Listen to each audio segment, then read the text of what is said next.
Hər vaxtınız xeyir, Sağlam Radio 93 FM dinləyiciləri.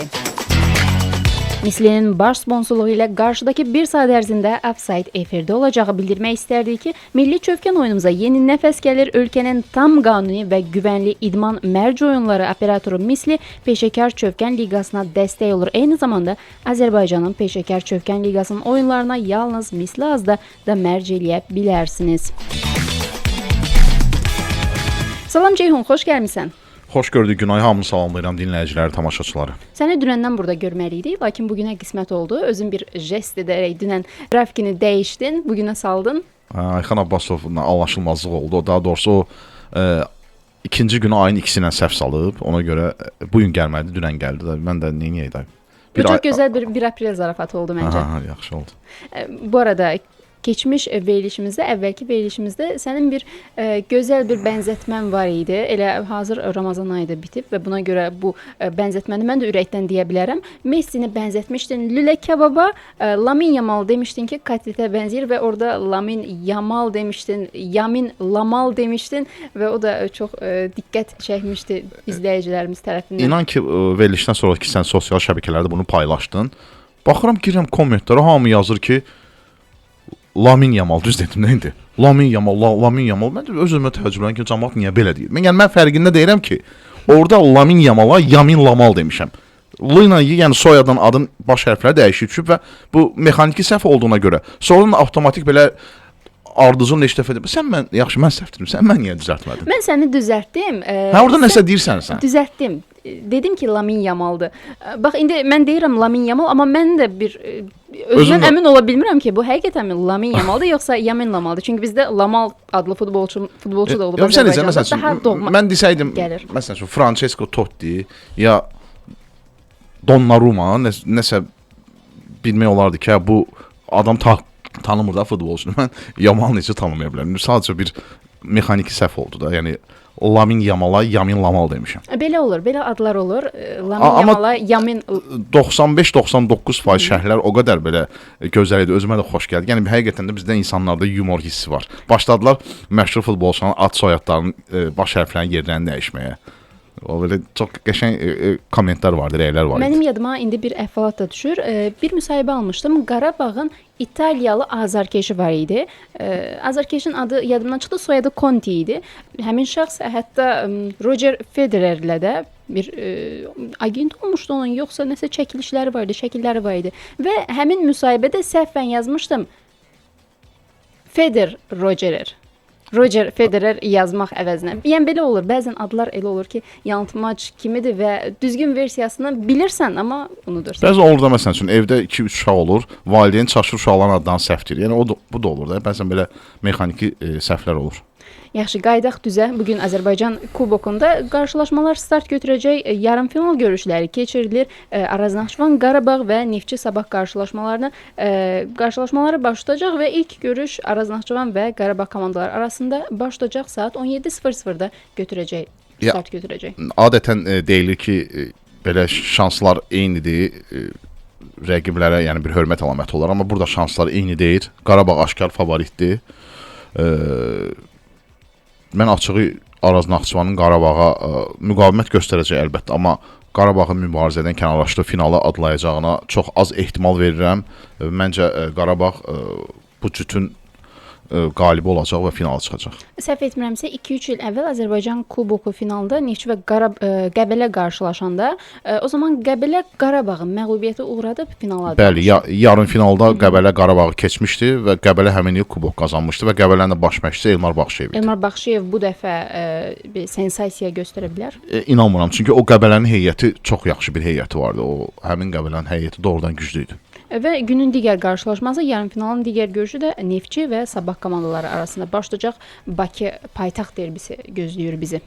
Mövsümü uğursuz keçirən iki komandanın bəraət qazanmaq üçün yeganə şansı kubokdur. Yəni Neftçi Sabah yarımfinalı yəni qırğın olacaq da, bu qansu yerinə axacaq məcazi mənada desəm. Hər iki komanda nəyi varsa əllərindən gələni edəcəklər. Neftçidə Sambunun olmaması itki sayıla bilər. Çünki son vaxtlar bu hücumçu formadaydı, ardıcıl qollar vurmuşdu. son məlumatlara görə iddialar var ki, Neftçi rəhbərliyi çox böyük mükafat qoyub komandanın finala çıxmasına görə 20.000 manat hər bir futbolçuya. Təsəvvür etsə 20.000 manat. 2.90 dəqiqə oynayırsan, 180 dəqiqə.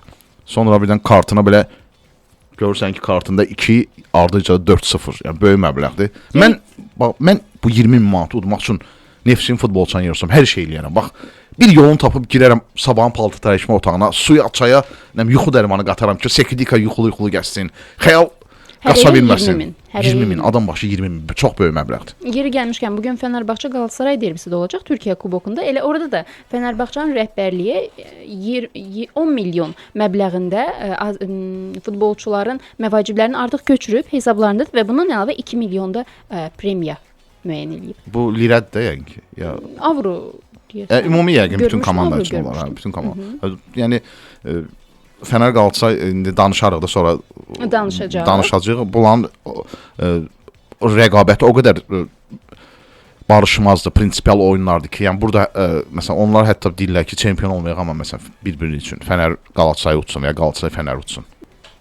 Azərbaycan kubokunda qarşılaşmalarında bugün görəcəyik nələr baş verəcək. Biz əslində Misir Premyer Liqasının 28-ci turunun görüşləri barədə danışmamışıq. Ötən həftə keçirilən qarşılaşmalar və bu qarşılaşmalardan sonra bir bugünkü kubok görüşlərinə də komandaların vəziyyətinə nəzər sala biləcəyik. Analiz eləyəndən sonra 28-ci turun ilk qarşılaşması Tovuzda baş tutdu ki, Qarabağ 4-1 hesabla Turan Tovuzun məğlubiyyətə uğratdı və həmin görüşdən sonra nəhayət Qarabağ Azərbaycan Premyer Liqasında bütün komandaları məğlub etmiş oldu bu mövsüm. Bəli, Qarabağ bu mövsüm 3 dəfə qarşılaşdığı Turan Tovuza qalib gələ bilməmişdi. Nəhayət bu tilsimi Tovuzda qırdılar. İlk hissədə Qarabağ biraz çətinlik yaşadı. Turan yaxşı mübarizə aparırdı. Amma ikinci hissədə Qarabağ bəzi ehtiyatda qalan əsas futbolçular da meydana daxil olandan sonra artıq qarşı salınmaz oldu və çox layiqli qələbə qazandı. Kadi Borges artıq hər oyun Qurban Qurbanov onu start heyətinə meydana buraxır. Hiss olunur ki, Qurban Qurbanov Kadi Borges'i artıq yaya hazırlayır. Yaydakı Avropa oyunları, Avrokubok oyunları hazırlayır. Kadi Borges də Braziliyadan xüsusi məşqçi gətirib özü üçün. Yəni pul verib Braziliyadan xüsusi məşqçi gətirib Bakıya, fərdi hazırlıq üçün fitness məşqçisi, performans məşqçisidir. Adam da yəni istəyir ki, əvvəlki formasını bərpa etsin. Çünki mən xatırlayıram, fevral ayında Kadi Ferencvaros'dan Qarabağa gələndə kök idi. Bildiyimiz artıq çəkisi vardı. Toppuş şalları oxşayırdı. O şirin şalları toppuş. Onlar oxşayırdı. İndi yavaş-yavaş o çəkini salır və indi istəyir ki, daha hazırlıqlı olsun, daha yaxşı olsun. Bax, günah görsən, peşəkarlıq budur. Adam belə baxanda Qarabağda hər bir şərait var. Qarabağda xüsusi məşqçilər var. Məşqçilər heyəti genişdir. Onların da köməyindən yararlana bilərdi. Amma bu tək Qarabağda, bazada etdiyi məşqlərlə kifayətlənmir. Həm də fərdi olaraq evə gələndən sonra ya evdəmi, ya ayrıca bir idman zalına gəlib əlavə bir də çalışmaq istəyir. Bax, peşəkarlıq bizdə Azərbaycanlı futbolçularda bu çatışmırdı. Əksəriyyətində bu çatışmır. Futbolla yaşamaq lazımdır. Əgər futboldan pul qazanırsansa, sən çalışmalısan ki, daha çox futbol oynayasan ki, o pulun da məbləği çoxalsın, daha çox qazanasan. Biri var, məsələn, 10 il pul qazanasan, biri var 15 il. Ona görə də insan özünə baxmalıdır, idmançı özünə baxmalıdır ki, karyerası uzun ömürlü olsun. Turan Tovuz Qarabağ qarşılaşmasına yenidən qayıdacağım. Turan Tovuz cari mövsüm 2 komandaya böyük hesabla məğlub olub. Bunlardan biri Qarabağdır 4-1 hesabla və Kəpəzə 5-2 hesabla uduzmuşdu. Həqiqi o Kəpəz, o bəlkə mövsümün sensasiyalı biridir. Nəyə görə? Məsələ Turanın Kəpəzdən güclü olmasında deyil. Məsələ Turan çox yaxşı müdafiə olunur. Amma həqiqətən də o Kəpəzdən buraxdığı 5 qol, yəni mövsümün məncə sensasiyası. Yəni Turan kimi möhkəm müdafiəyə malik, yaxşı qapıçılara malik komanda bu qədər qol buraxmamalıdır bir oyundan, ələl xüsusda Kəpəzdən. Və Neftçi Araz Naxçıvan qarşılaşması 1-1 hesabla yekunlaşdı və bu qarşılaşma da çox maraqlı oldu ki, Araz Naxçıvan yavaş-yavaş geriləyir. Neftçiyə gəlincə mövsümün sonuna doğru irəliləməyə doğru gedir, sabaha yaxınlaşır yavaş-yavaş. Oyun əslində, məsəl üçün, kimsə deyə bilər ki, bərabərlik oyunun ədalətli nəticəsidir. Xeyr, mən belə düşünmürəm. Neftçi əslində Araz Naxçıvanı udmalı idi, məğlub etməli idi. Çünki Neftçi qol vəziyyəti baxımından daha çox şans əldə etdi. Alex Fernandez ümumiyyətlə boş qapıya ayağı boşa çıxdı, vura bilmədi. Dembo Darbonun təkbətəyi var idi, başqa epizodlar da var idi. Çox maraqlıdır ki, Araz Naxçıvan son 8 oyunda çempionatda 6 heçəsi var, 2 məğlubiyyəti var. Yəni 8 oyunu qələbə qazana bilmir. 2025-ci ildə səbəbimsə bir qələbəsi var. Amma son 8 oyun dəqiq statistikası budur Araz Naxçıvanda. 6 heçə 2 məğlubiyyət. Yəni çox bərbad statistikadır da bu. Amma Araz Naxçıvan yenə də 3-cü yerdədir. Gör indi bu komanda 1-ci, 2-ci dövrədə, yəni qış paslasına qədər o qədər çox xal yığıb ki, xal ehtiyatını o qədər artırıb ki, uğursuzluq yaşayır. Amma yenə də yuxarı pillələrdədir. Yəni qışa qədər o qazandığı xalların çörəyini yeyir. Həmçinin Turana da aid edirəm bunu. Turan da qışa qədər çox əla bir göstərici sərgiləmişdi və qışdan sonra həm Turan, həm Araz Naxçıvanda nəticə baxımından geriləmə var. Ümumiyyətlə Azərbaycan çempionatında həmişə belə olub. Qışa qədər çempion nisbətən asan keçir. Qışdan sonra artıq hamı ayılır. Hamı daha ciddi yanaşmağa başlayır oyunlara və hər xalı zülmlə qazanmaq olur. Bəzi komandalar daha ciddi yanaşırlar, belə deyək. Digərləri isə Araz Naxçıvan və Turan Tovuzun timsalında mövsümün sonuna elə bir qışı yola verməyə çalışırlar. Yazı, qışı yola verməyə çalışırlar. Növbəti mövsümə hazırlaşırlar o zaman. Yox, sadəcə rəqabət artır, artıq sənə daha ciddi yanaşmağa başlayır rəqiblər və buna görə də sənin xal qazanmaq imkanın çətinləşir. Daha bir heçəşə qeydə alındı, lakin 6 qolluq bir heçəşə Sumqayıt Sabah qarşılaşmasında 3-3 hesablı bir bərabərlik qeydə alındı Sumqayıtda keçirilən görüşdə. Turun maraqlı oyunlarından biridir. Sabah onsuz da Azərbaycan milli çempionatı tarixi rekorduna imza atdı da. Bir mövsümdə artıq 17 qələbəsi var. 17 heçəçəsi var. Yəni təsəvvür elə 28 oyuna 17 heçəçə həddindən artıq böyük rəqəmdir. Yəni bu qədər heçəçə fonunda əlbəttə ki, sən ilk üçlüyə düşə bilməzsən. Bu mümkün deyil. Heç Sabah bugün də 4-lüyə də düşəcəyinə mən inanmıram. Turan Tovuzdan artıq neçə xal geridə qalır? 7 xal. Yox, 17 dedim, 15 heçəçəsi var Sabahın. Düzəliş edeyim, 15 heçəçəsi var Sabahın.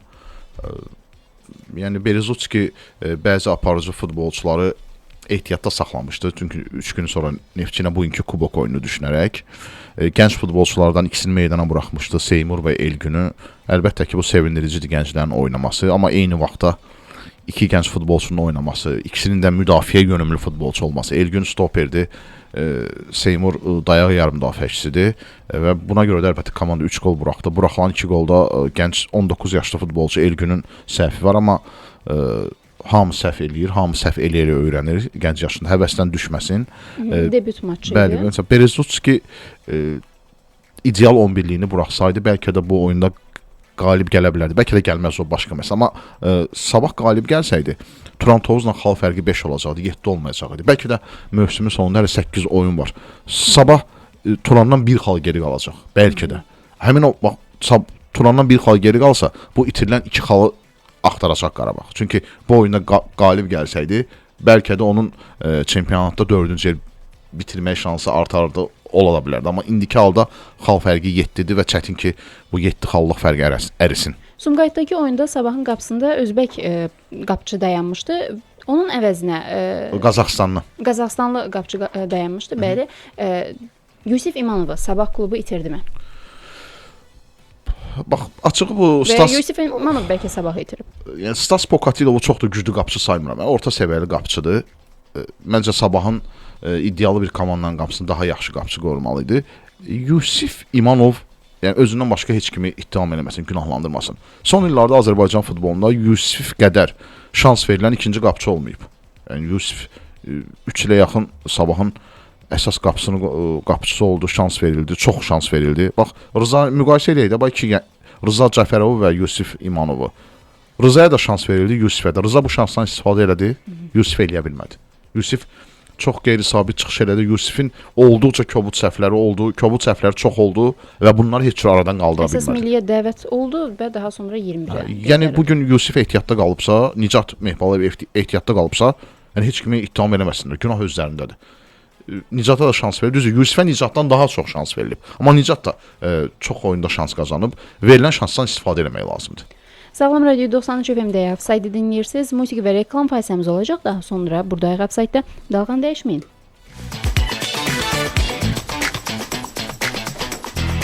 Wonder where you are. Görəsən hardasan deyir The Buzz. Biz də fikirləşirik görəsən harda qərarlaşacaqlar Səbail və Kəpəz komandaları. Offside. Sağlam Radio 93 FM-də efirdə qaldığımız yerdən davam edirik Ceyhunla söhbətimizə. Misli Premyer Liqasının 28-ci turunun digər qarşılaşması Kəpəz və Səbail komandaları arasında baş tutdu ki və bu görüşdə mən xatırlayıram ki, sən oyun baş tutmamışdan əvvəl və səhv eləmirəmsə bayrama ayrılmamışdan əvvəl bildirmişdin ki, bu görüşün qalibi əslində müəyyənləşdirəcək ki, Səbail aşağı liqaya düşəcək yoxsa yox və ya Kəpəzin şansları artacaqmı? Həm Kəpəz həm də Səbail üçün 4-cü dövrən ən əhəmiyyətli matçı bu idi. Kəpəz-Səbail matçı. Kəpəz 5 xal öndə idi. Burada oyun heç-heçə bitdi. Heç-heçə daha çox Kəpəzə sərf edir. Düzdür. Məsələn, Səbail udursaydı ümumiyyətlə mən elə düşünürəm ki, artıq riyazi olaraq şansı qalır, amma bitəcəkdi məsələ. Yəni nöqtə qoyulacaqdı. Səbail Misli Premyer Liqasını tərk edəcəkdi. Amma aradakı o 5 xal yenə qalır və sona 8 tur qalıb. 8 turda 5 xallıq fərq əriyə bilərmi? Səbail Kəpəzi keçə bilərmi? Bəli, keçə bilər. Amma çox çətin olacaq və mən düşünürəm ki, Kəpəz bu şansı əldən verməz. Kəpəzin Misli Premyer Liqasında yerini qoruyacağını düşünürəm və yəqin ki, biz gələn mövsüm Səbaili 1-ci liqada görəcəyik.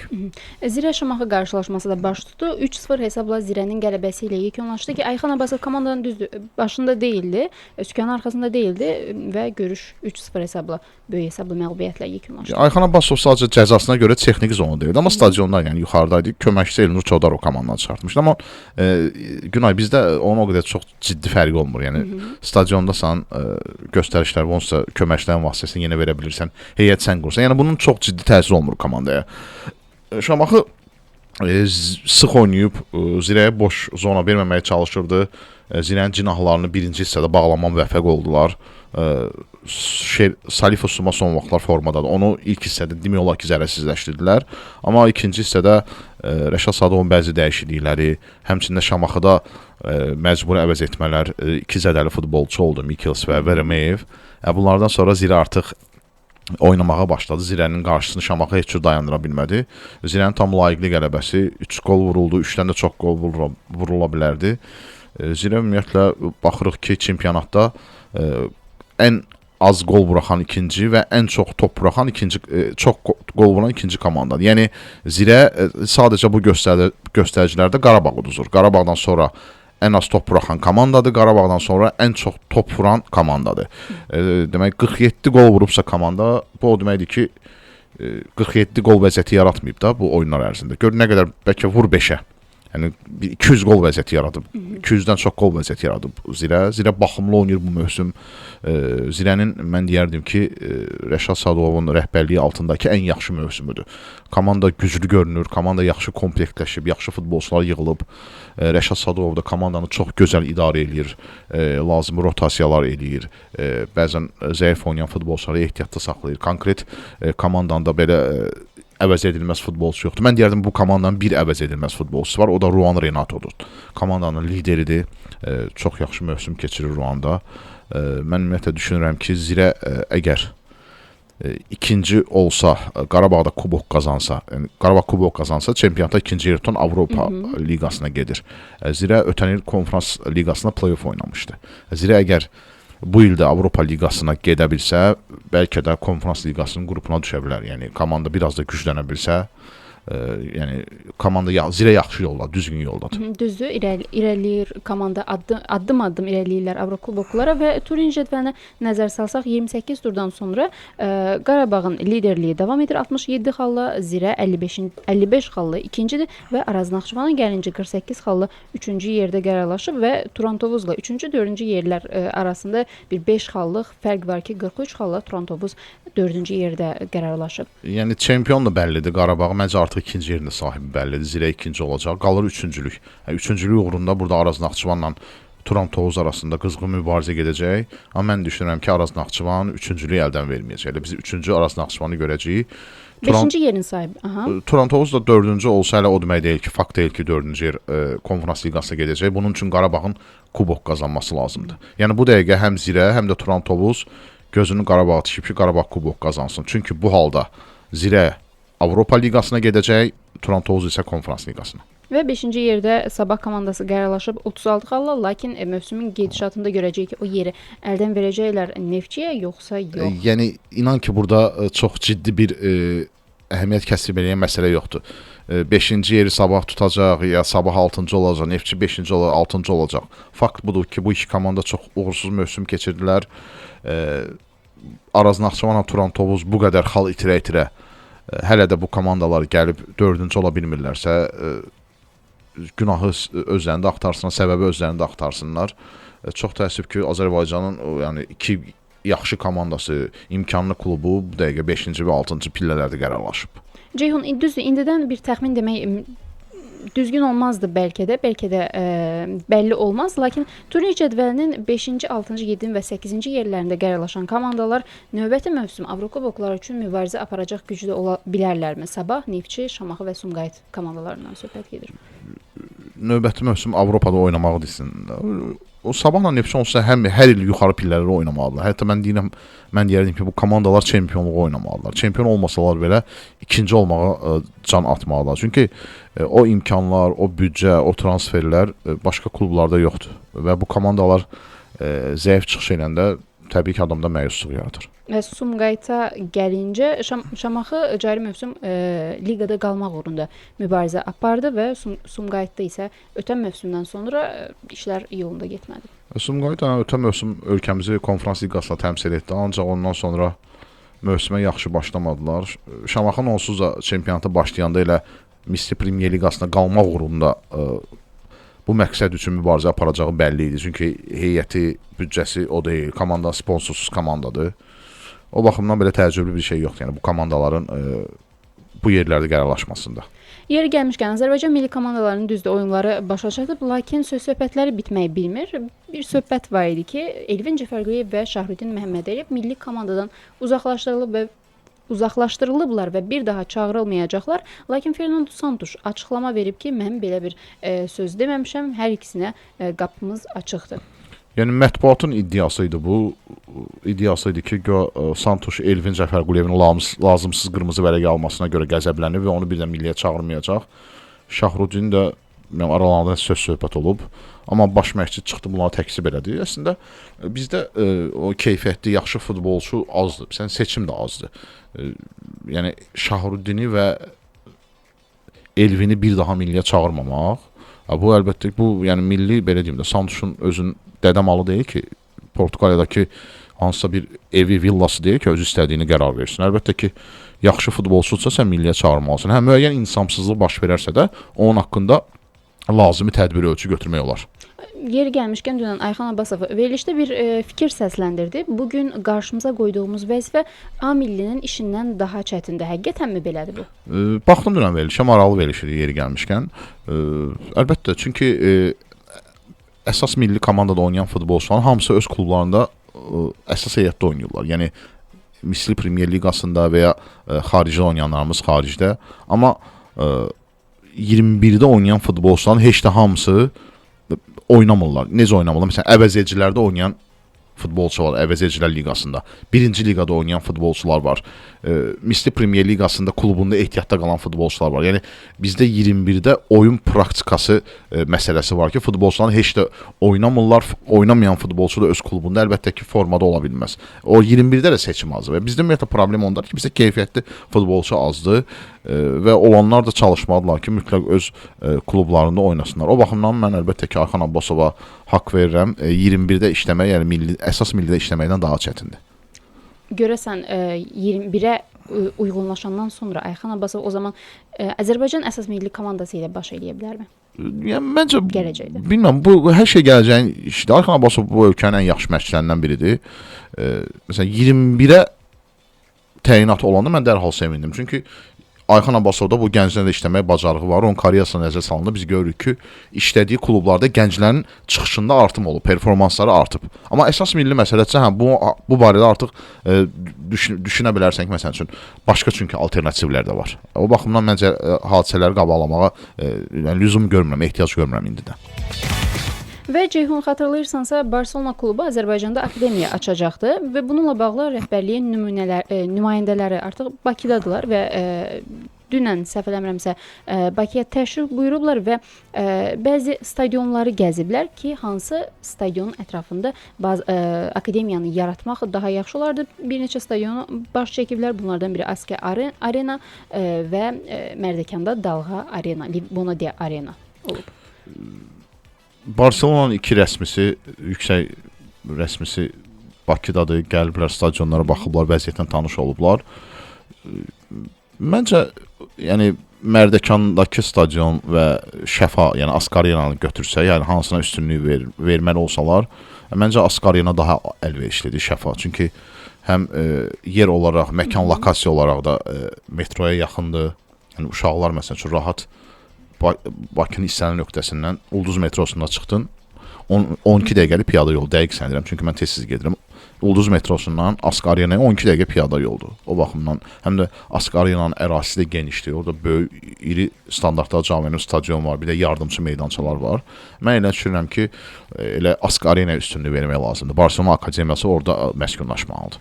Yer gəlmişkən, bugün Türkiyə Kubokunun qarşılaşmaları da keçiriləcək. 4-1 final qarşılaşması Fenerbahçe və Galatasaray komandaları arasında Bakı vaxtı ilə saat 21:45-də baş tutacaq. Verilişin əvvəlində düzdür, biraz toxunduq bu məsələyə ki, artıq Fenerbahçe rəhbərliyi Ali Koç futbolçuların məvaciblərini əvvəlcədən ödəyib, premyeralarını da əvvəlcədən təsdiqləyib ki, müəyyən məbləğdə 2 milyon avro məbləğində mükafat veriləcək. Bu qarşılaşmadan nə gözləyə bilərik?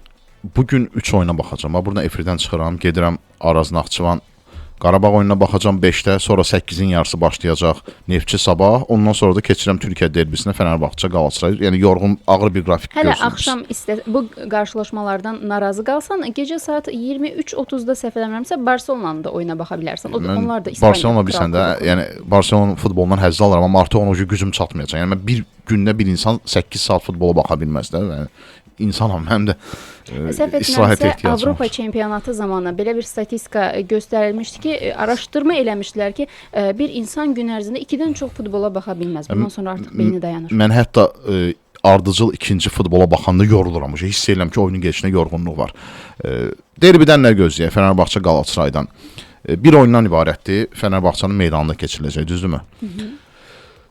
Derbilərin adətən favoriti olmur. Məsələn, bugünkü gün olaraq, oyun keyfiyyəti olaraq götürsək, Fenerbahçe Galatasaraydan üstündür. Amma bir neçə gün əvvəl də Galatasaray Beşiktaş oyununda Galatasaray derbinin favoriti Galatasaraydan, amma Beşiktaş uddu.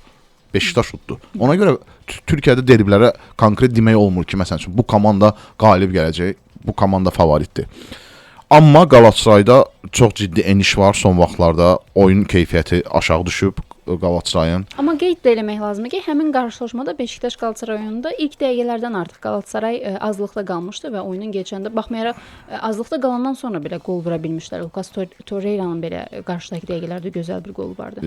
Yəni sırf tək o Beşiktaş məğlubiyyətini demirəm. Ümumiyyətlə Galatasarayın oyununda ciddi eniş var son vaxtlar. Bunun bir neçə səbəbi var. Əsas səbəb məncə odur ki, qış transfer dövründə transfer edilən futbolçular özlərini doğru tutmurlar. Futbolçuların fərdi olaraq da performanslarında eniş var. Baş məşqçi Okan Buruk'da ciddi problemi var. Mən ümumiyyətlə Okanı bu səviyyə üçün hazır məşqçi saymıram. Onun qurduğu taktika, oyuna yanaşmasında, oyunun gedişində, oyunçu əvəz etmələrində, baxırsan ki, müdaxilələrində problemlər yaşayır. Oyunu çox da yaxşı oxuya bilmir. Mən ümumiyyətlə düşünürəm ki, əgər Okan Buruk'dan sonra Galatasaray xarici məşqçi almasa, yerli məşqçi istəsələr, gətirsələr, bu Arda Turan olacaq. Mən elə düşünürəm ki, Arda Turan Galatasarayı çalışdırmağa layiq məşqçidir və Okan Buruk'dan daha yaxşı fayda verər komandaya. Ümumi götürəndə bəli, 51-in 49-da mən şansları Fenerbahçe'dan yana sayıram. Fenerbahçe bir balaca cüzü də olsa Galatasaraydan üstündür. Ötən mövsüm Galatasarayın o hegemonluğu var idi ki, cari mövsüm deyə bilərikmi ki, Icardi'nin gəlişindən sonra bu hegemonluq düşdü? Çox maraqlıdır, amma Icardi zədələndi, olmadı, amma bax Morata'nı gətirdilər. Heyətdə Osimhen var. Yəni heyət hücum planında çox güclüdür. Və demək olar ki, Osimhen bütün oyunlarda qol vurur, son qarşılaşmalarda hat-tricklərini sıralayır, qollarını sıralayır. Icardi doğrudan yəni çox maraqlı futbolçudur. Onun o bitiriciliyi, son zərbəsi, o keyfiyyət heç kimdə yoxdur. Yəni Osimhendə yoxdur. Osimhen daha çox mübarizə ilə seçilir, topsuz qaçır, rəqibi müdafiəni təzyiq altında saxlayır, pressing edir, amma Icardi tam fərqli bir profildir. Topsuz qaçmır, işləmir, amma lazıma anda lazım yerdə olur və dəqiq zərbə ilə də qolunu vurur, komandasına xallar qazandırır. Salam Radio 93 FM-də Offside qaldığı yerdən davam edir. Musiqi və reklam fasiləmizdən qayıtdıq.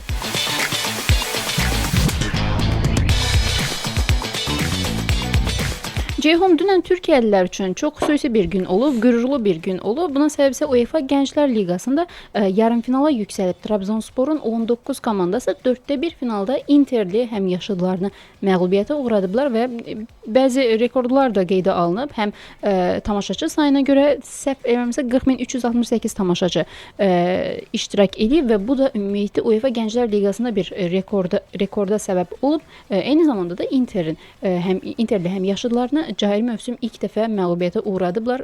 8 oyundan 7-sində qələbə qazanmışdı Inter.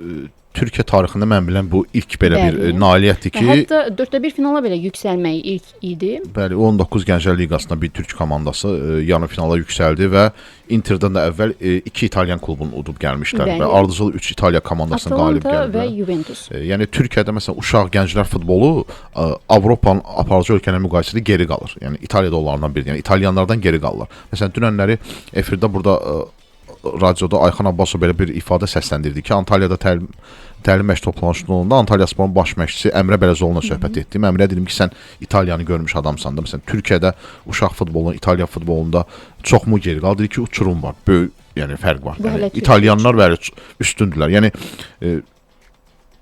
Trabzonsporun o baxımdan deyirəm ki, 19 komandasının 3 İtalyan klubunu mübarizədən kənarlaşdırması, yarımfinala çıxması böyük uğurdur. Demək ki, Trabzonsporda artıq uşaq futbolunda akademiyada işlər düzgün qurulub ki, komanda belə bir göstəriciyə nail olub. Yəni yaxşı bir xəbərdir bu.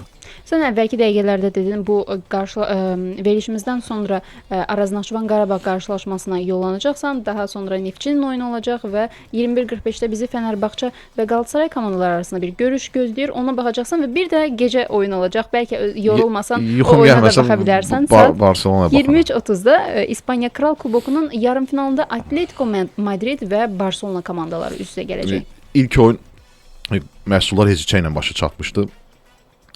Finalda artıq Real öz rəqibini gözləyir. Əlbəttə ki, bütün futbol azarkeşlərinin arzusu budur ki, El Clasico görsünlər finalda, Barcelona finala çıxsın. Barcelona finala çıxa bilərmi? Çıxa bilər, amma çox çətin olacaq. Düzdür, son çempionat oyununda bu yaxınlarda Barcelona Atletico'nu darmadağın etdi. Yəni rahat tutdu. Xüsusən ikinci hissədə son 20 dəqiqədə vurduğu qollarla. Amma məncə bu dəfə çətin olacaq. Hətta mən düşünürəm ki, Atletico final Atletico'nu daha yaxın görürəm. Çünki Barcelona biraz gənclərin üstünlüyü təşkil etdiyi komandadır. Gənclərdə belə bir şey var. Yəni sabitlik çatmır, stabillik çatmır. Ola bilsin hardasa əsəblər dözməyə bilər. Amma Atletico möhkəm komandadır. İstəyəcək Barcelona'nın gənclərini təxribata çəksinlər. Mən elə düşünürəm ki, Atletico finala çıxacaq. Və ilk qarşılaşma, yəni komandalar arasında belə deyək, şanslar da bərabərdir. Çünki ilk qarşılaşma Barcelona'nın meydançasında Barcelona'nın 4 qol buraxması ilə, yəni 4-4 hesabla yekunlaşıb qarşılaşma 4 qol buraxması ilə nəticələnmişdi. Görüşdən həqiqətən də qalibi tam olaraq da müəyyənləşdirmək olmaz. Həm də bu dəfəki qarşılaşma Vanda Metropolitano da keçiriləcək ki, bu stadionun azarkeşlərinin də rəqib üzərində nə dərəcədə təzyiq yaratdığını bilirik. O baxımdan mən Atletico'nu finala daha yaxın sayıram. Çünki Barcelona təzəlikcən udmuşdu Atletico'nu. İkinci dəfə qalib gələrmi? Çətin görünür. Və finala keçəcək komanda bu mərhələdə həlledici maçda Real Madrid ilə üz-üzə gələcək ki, dünənki oyunda mən düşünürəm ki, bütün Real Madrid azarkeşlərinin bəlkə də ürəyi partlamışdı. Çox böyük məyusluq yaşadı. Bəli, 4-4 hesabla yekunlaşdı. Əlavə vaxtda Arda Gülərin künc zərbəsindən ötürdüyü topu Antonio Rüdiger qola çevirdi və görüşün 4-4 hesabla yekunlaşması ilə və ilk görüşün 1-0 hesabla başa çatması ilə Real Madrid mərhələni adlamış oldu. Ümumiyyətlə Real bu baxımdan bu mövsüm sanki əvvəlki mövsümlərin biraz kölgəsində qalır. Mən elə düşünürəm. Oyun baxımından geridədirlər. Və bu kimi qarşılaşmalar əslində baxanda və Çempionlar Liqasında da Real Madridin penaltilər seriyasından sonra 4-1 finala vəsqə qazanmasını görəndə Atletico Madrid üzərində onda bu qərara gəlmək olar ki, Real Madridin həqiqətən də bəxti gətirir qarşılaşmalarda. Ceyhun, bizə bugünlük bu qədər. Ayrılan vaxt başa çatır. Səninlə bir də gələn həftə görüşəcəyik. Təşəkkürlər bugün gəldiyin üçün. Mən də təşəkkür edirəm. Bir saat ərzində Offside dinlədiniz. Sizinlə sabaha qədər sağollaşıram. Sabah saat 3-də Salam Radio 93 FM-də Offside düşməyi unutmayın. Hələlik.